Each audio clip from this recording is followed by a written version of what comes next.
Hello, thank you for joining me. My name is Jess from Studio Ballet Evolution. Today we're going to learn the basic arm positions. So I like to start on the floor. It's a great way to understand kind of how our shoulder blades work and not opening our arms too far back, because that can be an issue. So let's start on the floor. Your legs can be however it feels comfortable for you. So I personally like to have them just with my knees going up. We want a nice neutral spine. So we want to make sure we're not tucking under or rolling forward. So just nice and neutral. A good way to find out you're neutral is to take a ball and place it near your hip bones and see if you can get it not to roll. So that's a good way of knowing that you're neutral. Or you can take your hand like a triangle and make sure that the triangle is flat. Good. We want to feel a nice gentle releasing of our obliques. So almost like a wrapping, a gentle hug coming from behind and a nice lengthening through the back of the neck. So now that we've done all of that, we're going to learn the arm position. So brava is with your arms low and just touching where your thighs are. So when we're standing, you'll be able to see this position a little more clearly. From there, we're going to go to first position. So you're going to gently lift your arms up. I like to work from the back of the arm. So we think of the tricep, lifting the arm up, the palm as well. So all the inside or the back of your arm if you were standing. Good. So we're going to lift from the fingertips, bringing the arms up. And then from there, it should be just below in the Russian method, the Vagana method, we have the first position a little bit lower. So you're going to have it just under your belly button. So you can see it's almost like an oval shape, nice and long. Good. From there, we're going to slide the shoulder blades and we're going to lift the arms up. Make sure out of the corner of your eye you can see your fingertips. If it's too far back, that's not good. So you want to feel that your arms are slightly in front and you want to feel that nice widening of the shoulder blades. So we're not scrunching them together. This is the hardest position to do. Standing is second, so I like to learn for my students to learn it on the floor. So here you have like a huge ball in your arms. Your palms, make sure that they're not going backwards, and you want your elbows going towards the floor. And you want to make sure once again that they're in front of you.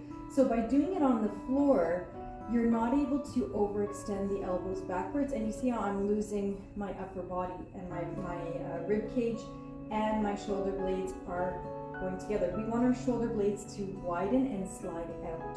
So from here I'm thinking of widening in the shoulders, widening in my back, and as soon as I do that I start engaging my abdominals as well. So then you're getting a nice engagement of the core muscles. So that would be second position, first, third, and brava. So those are the ones we're going to work on today. So I want to do one more thing while I'm sitting.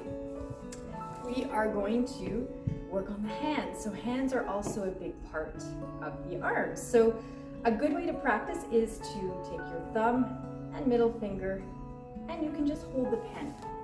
So you can do that with both hands. So as we practice the arm positions, you can hold the pen just to get the feeling of the fingers. We want to make sure the thumb stays in. There's a real connection with the thumb and your pectoral muscles with the shoulder. So if we let that go, we lose that engagement here. So you want to feel that the thumb is nicely placed towards the middle finger, and we have a gentle engagement here, a widening of the shoulders that I'm going to talk about, and also the pinky. Pinky is really important.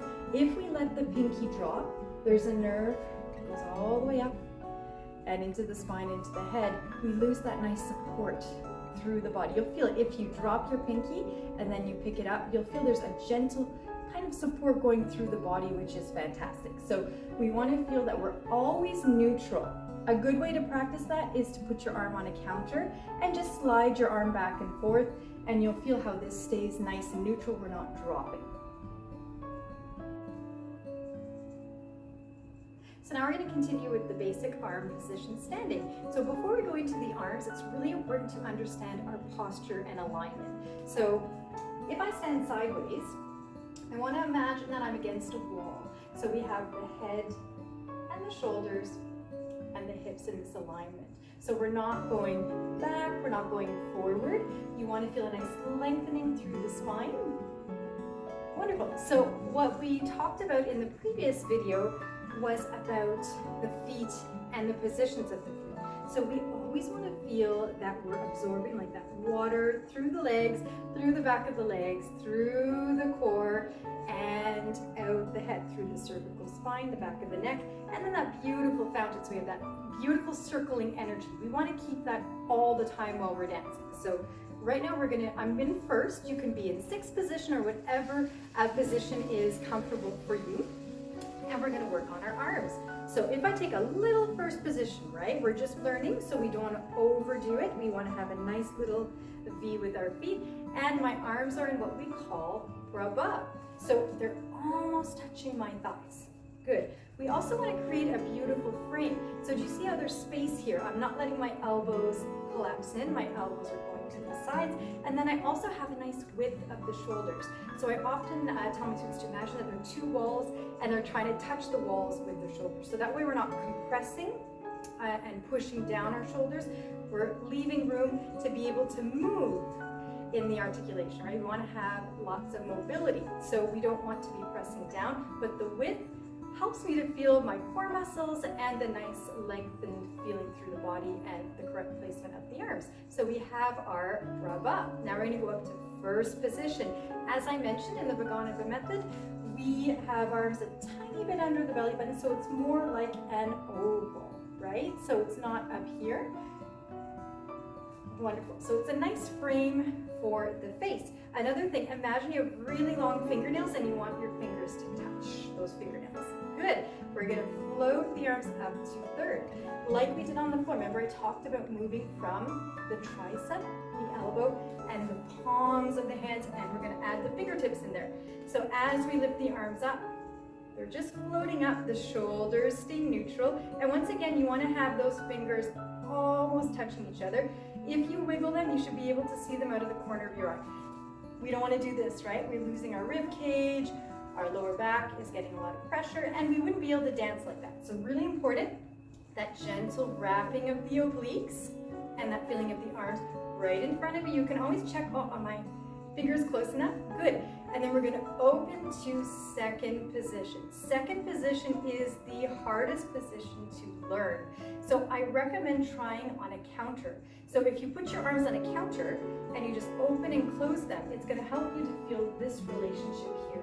Because often we don't know where to put our arms. Where do we do it? So you want to feel that nice, the elbow and the fingertip are in line. Imagine that you're holding a really big ball and your palms are facing forward. So if I turn to the side, my arms are quite wide and they're not behind me, right? So you want to make sure it's like you're holding a big ball, elbows lifted. So this is great for sculpting your arms. You're going to be working your biceps, your triceps, your deltoids. It's really good. So the more you lift the elbows up, imagine they're going to the back of the room and your palms to the front. That is second position. And then as we mentioned, we talked about the hands. So a good way to practice is to hold the hands as you go through those positions. So thank you so much for joining me. I hope you found this useful, and I look forward to making more videos for you in the near future.